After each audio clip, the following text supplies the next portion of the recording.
이 도주 피의자 김선용. 2015년 여름에 경찰이 대대적으로 배포한 수배 전단입니다.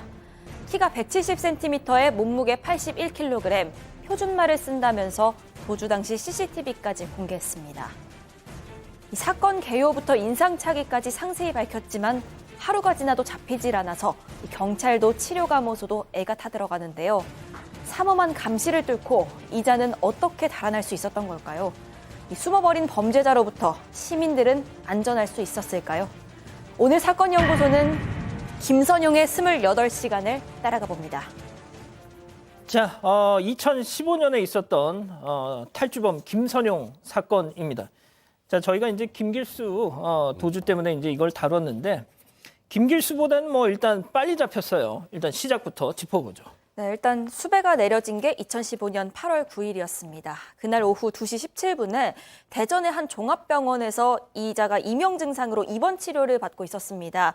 그러니까 치료 감호 수용자였는데 이 치료 감호 수용자가 도망쳤다는 내용입니다. 이 남성은 33살 김선용입니다. 키가 170cm, 몸무게 81kg, 표준말을 쓴다, 회색 반팔티 차림에 환자복 하의 차림이다. 이런 설명이 덧붙었습니다. 얼굴 사진과 상반신 사진 그리고 도주 당시에 이 CCTV 캡처 화면도 모두 공개가 됐습니다. 자, 대전 시내가 발칵 그때 뒤집혔어요. 그러니까 사실 굉장히 위험 인물이기도 했기 때문입니다. 그래서 공주치료감호소는 대전 5개 경찰서와 협조해서 검거 전담반을 설치했습니다. 또 이런 도주국이 딱 벌어지면 제일 먼저 확인한 데가 기차역, 버스터미널, 그다음에 이 김선용의 연고지입니다. 이제 사실 도주하기 몇 시간 전에 아버지하고 또 이렇게 면담 같은 거 아버지 면회를 하기도 했었거든요. 근데 아버지 고향이 전남 무안입니다. 그래서 아버지 연고지인 전남 무안에도 공조 요청을 한 상황이었고, 그래서 아버지에게도 당시의 상황에 대한 진술도 받기도 했습니다. 그리고 또 여자친구가 또 대구에 있어요. 대구도 수색을 했습니다. 그러니까 김길수도 여자친구가 있었는데. 네, 말 그대로 일단은 이 김선용을 검거하기 위해서 정말 거의 전국의 모든 경찰서가 움직였다 해도 과언이 아닌데, 그러던 중에 어느 날 아침에 대전의 한 시민이 이상한 게 있다, 이런 신고를 했습니다. 교수님 뭐요? 신고를 받고 출동을 해보니까 이 아파트는 병원에서부터 약 한 1km 정도 떨어져 있는 곳이었어요. 그런데 거기에 보니까 웬 환자복이 아파트 계단에다가 이렇게 떨어져 있었다는 거죠. 확인을 해보니까 바로 김선용이가 입고 나간 바로 그 옷이었습니다. 그래서 지금 그 아파트 CCTV를 확인을 해보니까 전날 오후 2시 20분에 달아났는데요. 10분 뒤인 2시 30분 정도에 이 아파트로 진입하는 저 장면이 나오네요. CCTV에 찍혔고 2분 뒤에 옷을 갈아입고 아파트를 빠져나갔는데, 저 잘 보시면 저 아파트에 나올 당시에 옷이 알파벳이 적힌 반팔 티셔츠에 푸른 계통의 긴 바지를 입었다. 그리고 난 뒤에 아까 탈주를 했을 때 입었던 환자복을 아파트 계단창에다 버린 거예요. 그래서 경찰은 추정컨대 이 김선영이가 이 의료 수거함에서 평상복을 찾아서 입은 것으로 추정을 하고 이 사람을 추적하기 시작합니다. 이자의 이력, 어떤 이력을 갖고 있었습니까? 연쇄 성폭행범이었습니다. 특수 강도 강간을 17살 때 저질렀어요. 그러고 나서 23살에 또 특수 강간으로 또 이제 징역 5년을 선고받았고, 출소하고 얼마 되지 않아 30살 무렵쯤에 이게 집을 찾을 것처럼, 살집을 찾을 것처럼 이 여성들의 접근해서 흉기로 위협해서 성폭행한 게 3차례 연달아 저질렀던 거고요. 그래서 징역 15년을 선고를 받았던 상황이었었고, 뭔가 좀 정상적이지 않지 않습니까? 이 병원에서 실제로 성욕 과잉장애, 그게 경계성 인격 장애까지 있다라고 선고를 받았고, 치료 감호를 받으려고 집행 중이었는데 치료를 시작한 지 석 달 만에 치료를 거부했던 그런 상황이었습니다. 자, 환자복을 입고 있다가 도망갔다는 거 보니까 뭔가 김길수하고 좀 비슷해 보이기도 해요. 네, 실제로 병원에서 도망을 쳤는데요. 이명 치료를 받기 위해서 8월 6일에 입원을 한 상태였습니다. 그런데 김선용이 그 병원 7층 2인실에 있었는데 감호소 직원 2명이 지키고 있었습니다. 그런데 병실 안에 있는 화장실에서 볼일을 보겠다고 해서 그 발목 수갑을 풀어줬다고 합니다. 여기까지도 비슷한데 이 직원들이 수갑을 푼 뒤에 화장실에서 2, 3m가량 떨어진 간이 침대랑 의자에 각각 걸터 앉아 있었다는 겁니다. 김선용은 실제로 화장실에 들어가긴 했습니다. 그런데 들어갔다가 약 1분 정도 지났을 때 순식간에 문을 열고 그대로 달아났습니다. 비상계단으로 빠르게 도망을 쳤고요. 이 직원이 1층 문 좀 막아달라고 경비한테 다급하게 전화를 했는데 경비가 막아서려고 했지만 놓치고 말았습니다. 그 당시 목격자들도 있었습니다. 감호소 직원이 급하게 따라가는 걸 봤는데 거리 차이가 이미 너무 많이 났다. 벌써 저쪽으로 멀리 가고 있었는데 뭐 거의 육상 선수처럼 굉장히 빠르게 달리더라. 이런 목격 진술이 나왔습니다. 아, 그래도 어떻게 저걸 놓치냐 말이죠. 네, 놓친 거보다 더 큰 문제가 있었습니다. 이번에 김길수 때하고 거의 유사한 건데요. 김선용은 지금 보셨던 것처럼 저렇게 그대로 정문을 빠져나가서 유유히 대전거리를 활보를 했습니다. 근데 치료 감호소 측에서 경찰 지원을 요청했던 시간은 그날 오후 3시 47분이었는데 도주하고 나서 1시간 30분 뒤였습니다. 왜요? 일단 지금 아까 보시는 것처럼 인근 아파트 계단에서 옷까지 다 갈아입고 사라졌잖아요. 예. 이렇게 변명을 했습니다. 직원을 동원해서 검거 작전을 벌이느라 신고가 늦었다. 이게 세상에 알려지면 김선영이 도주한 게 세상에 알려지면 고스란히 본인들이 책임을 짓게 두려워서 본인들이 어떻게든 이 사건을 수습해 보려고 했던 겁니다. 자, 1시간 30분 만에 신고. 그래도 이번에 김길수는 30분 만에 신고했는데 뭐 1시간을 당긴 건 당긴 거네요. 뭐가 됐든. 예, 근데 이런 가운데 8월 10일 날 오후 6시 55분에 이 김선영이가 대전 둔산 경찰서에 찾아와서 자수를 합니다. 오, 그러니까 이제 이게 도주 28시간 만인데요. 예.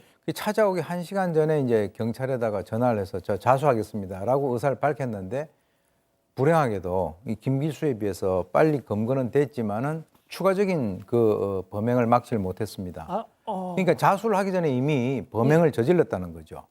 그래서 이날 오전 대전에서 이제 여주인이 혼자 운영하는 상점을 발견하고 들어가서 침입을 해가지고 도피 자금을 마련하기 위해서 들어간 것으로 이제 보이는데 거기 20대 여성 업주를 둔기로 위협을 해가지고 상점 창고에서 성폭행을 했다는 거예요.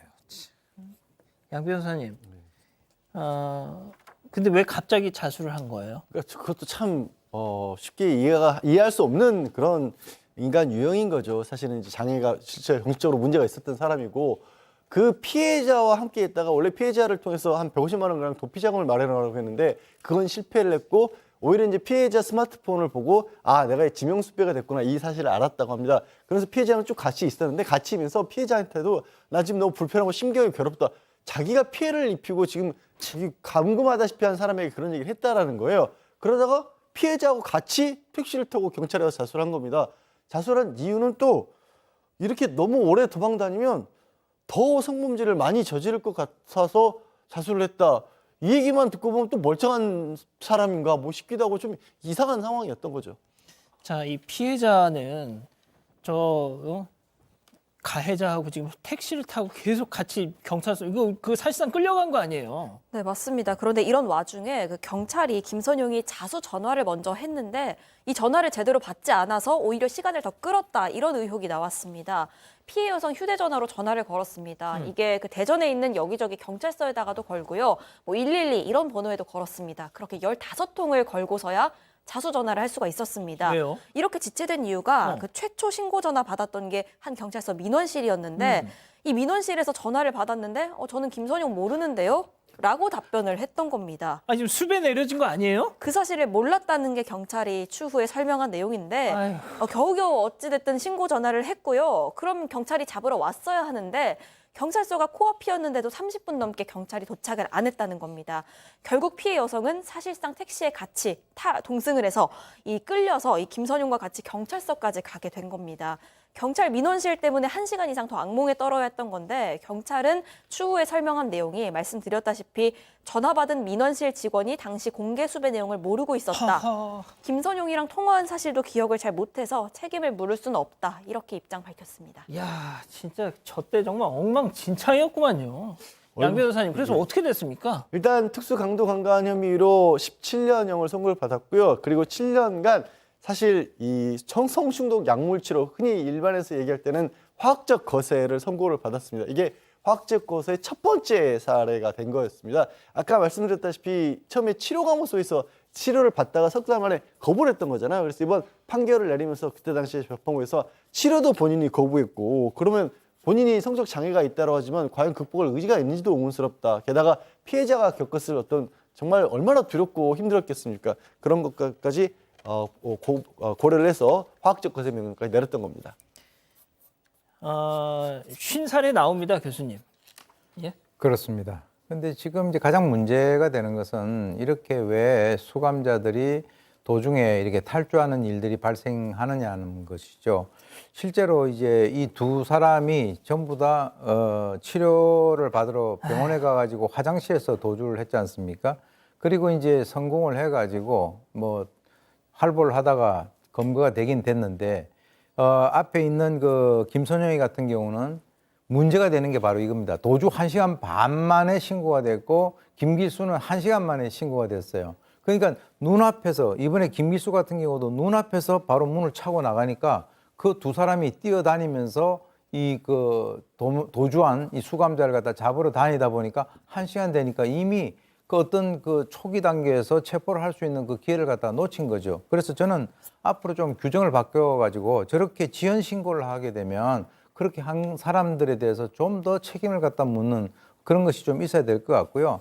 실제로 아까 제가 말씀드렸지만 이 병원의 그 입원실의 화장실이 입구하고 가까이 있으면 뭐 수갑을 채우지 못한다라고 한다면 한 사람이 그 앞에서라도 거기에서 막고 있어야 된다.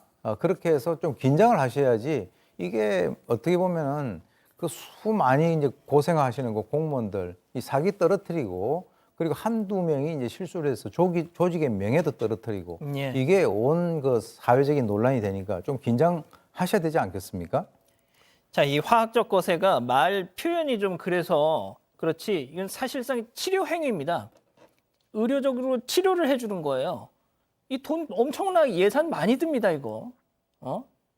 그래서 지금 우리 가족 여러분들도 차라리 물리적으로 이런 말씀까지 하고 계시는데 가족 여러분, 잊지 마시고 구독과 좋아요, 알림 설정 여기.